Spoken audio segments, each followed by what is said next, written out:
Let's start with the University of Southern California. Boy, has this been 3 months of his life he does not like.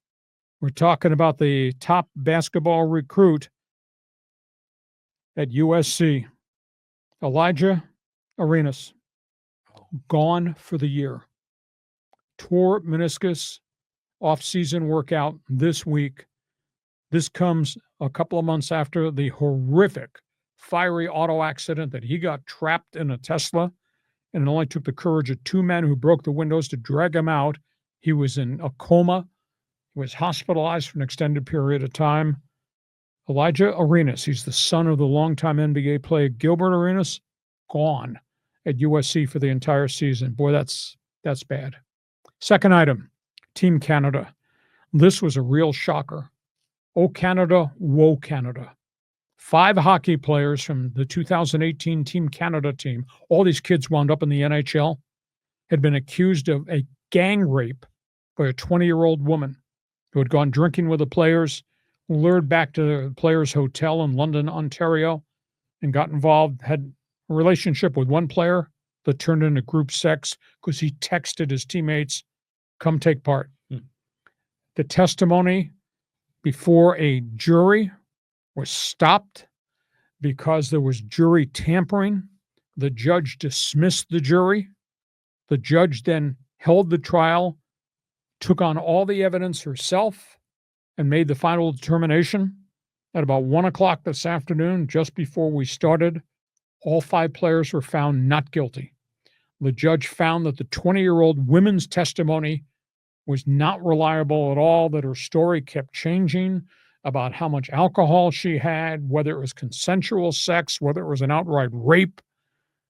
The judge found all 5 players not guilty. Now, these guys are out of the NHL. None have been offered contracts. Gary Bettman, the NHL commissioner, will now make a decision whether to reinstate them or whether they have to serve a penalty because of what they got themselves involved in. Included in the group was a former starting goaltender, Carter Hall, of the Philadelphia Flyers.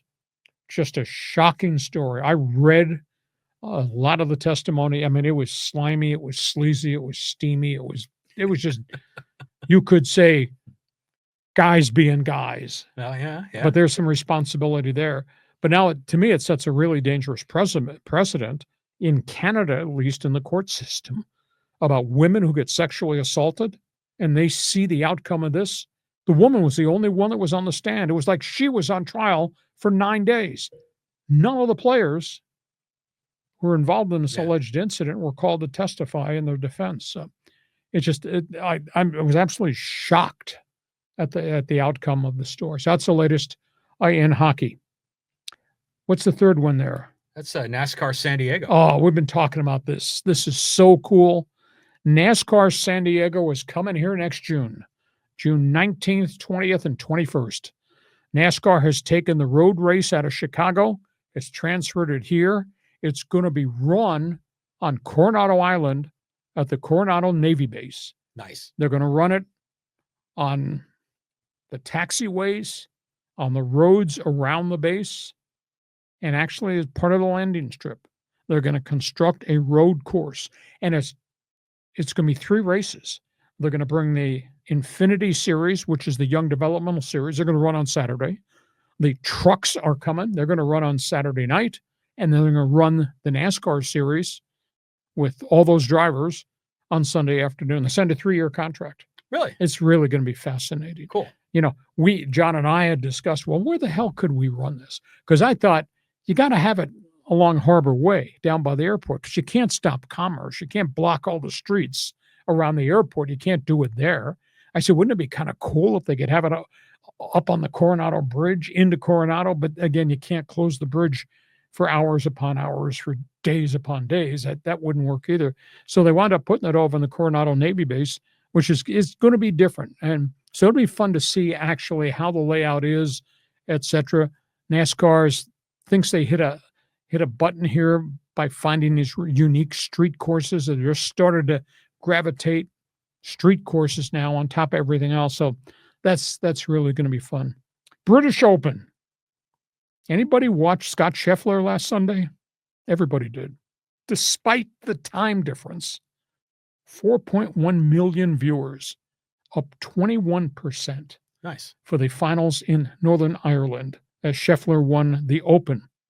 6.1 million in the final hour when everybody was chasing Scheffler and he kept making shots. And for the entire tournament, 2.2 million for all 4 days, which is a staggering number considering it started at 10:30 West Coast time at night. People are staying up all night. See, I'm not the only idiot that got up to watch it. You woke up at like 3:30 one time, Well, didn't you? I watched one round at 10:30, and the next morning I woke up at 3:15. So I was not the only idiot watching it around the clock. So the British Open TV numbers were just really something. And the final topic, he has left us. Hulk Hogan passes away at the age of 71, heart attack.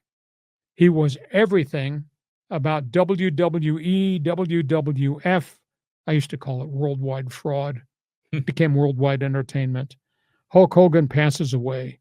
In the course of his career, he made the sport an event. WrestleMania.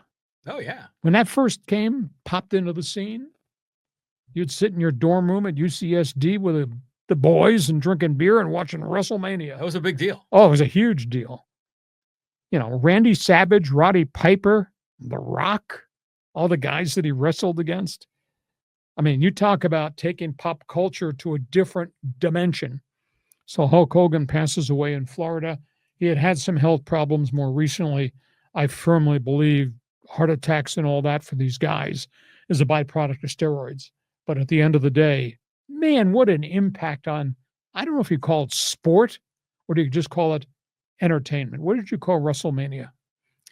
You know, I wasn't a huge fan of it back in the day, but I watched that Vince McMahon movie on Netflix. It was really, really good. And now it kind of changed my whole perception of this.